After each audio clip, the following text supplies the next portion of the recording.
my feel-good breakfast show. Welcome back. It is your Feel Good Breakfast show on this beautiful Friday. Now, when we talk about climate change, we often focus on land, air, or even ice. But what about the sea? Now, this week, ahead of World Oceans Day happening on Sunday, we're turning our attention to the deep blue, and it's a surprising link to the air that we breathe too. And of course, joining us is Katie Altieri, Associate Professor of Oceanography at UCT, doing unbelievable work, and the 2025 winner of the incredible Oppenheimer Memorial Trust's New Frontiers Research Award. It needs to be that long because it's a massive award, and she is leading some groundbreaking research into how our air pollution may be affecting the ocean in a way that we haven't quite understood, and in turn, how that ocean is actually fighting back. I quite like the sound of that. Same. So good to have you here. Thank you so much for being here. And congratulations once again, Katie. Incredible work that you are doing. So let's get straight into it. What does this award actually mean for you? Do you feel like it's some sort of validation from probably all the late nights that you've been burning that midnight oil? Well, it's more an exciting opportunity because the Oppenheimer Memorial Trust is given a 5-year award, and that's so unusual in science. And so to have 5 years and a really good chunk of research funding means we can build a new team, we can bring people together that don't normally come together and sort of learn each other's language, and then tackle a really ambitious research questions, which is what we're planning on doing. As you say this, I'm struck by how hyper-specialized we have to become to do these deep dives, but as you become more specialized, you leave your potential stakeholders and those that can help you.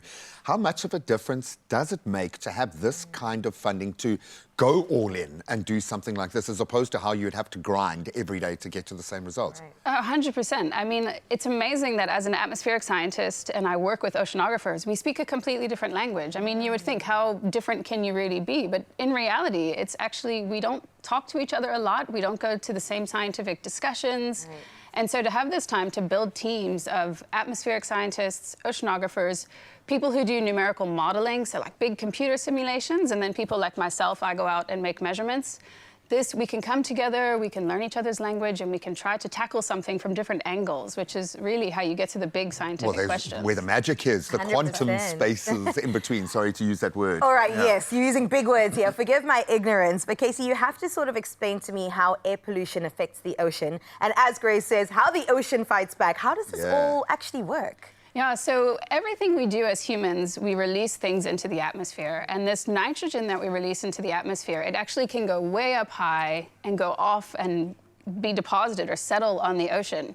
Now, nitrogen's a fertilizer. If you have a garden, you put nitrogen on your garden, right, to fertilize your plants. Well, there are plants in the ocean, and this nitrogen fertilizes them. And so they take carbon dioxide out of the atmosphere, which is good, because as humans, we put a lot of carbon dioxide into the atmosphere, which is bad. So thank goodness the ocean is helping us take it out. But then sometimes the ocean can put another greenhouse gas back into the atmosphere that's actually 300 times as potent as carbon dioxide. But I don't know which is more important. How much is happening? We don't actually know. Is this a problem for climate? Is it a big problem? We don't know. And that's what the whole point of this project is, to try to unravel these processes. And it feels like quite a pertinent and very timeous thing to be delving into right now, because it feels like often kind of research areas, maybe areas of climate change, have been out of sync. It kind of feels like a lot is syncing up right now, kind of a perfect storm. But we need to approach it then from different angles. So when you think of that critical, and I love the fact that this is a female-driven research team, because I think most of the powerful strategic networks in the world right now are female-led. So that's the first major plus point. But what are those hit points? What are you going to be researching with this team? Yeah, so we didn't set out, well, I didn't set out to put together an all-female team. I set out to find sort of who are the best oceanographers in South Africa who study the ocean and make measurements. Who are the best oceanographers in South Africa who do modeling? Who's the best atmospheric modeler?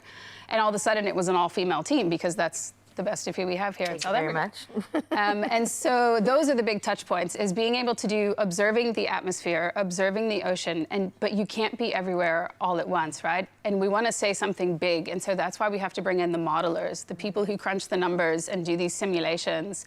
And we say, all right, this is happening right here, and then they say, okay, boom, big picture now, big calculations, what's happening over the whole oceans. And so that's the key, is bringing those people together. And we can do bigger calculations now than we've ever been able to do. We can create models that we've never been able to do before. So that's the right Stunning time to lean into that. Yes, yeah. exactly. And when you say right here, you're working off the South African coast, right? That's right. South Africa is a wonderful place to do this because we have, our west coast, we have amazing fisheries, right? And it's cold ocean water if you ever go swimming on those west coast beaches. And that's because it's from the deep ocean.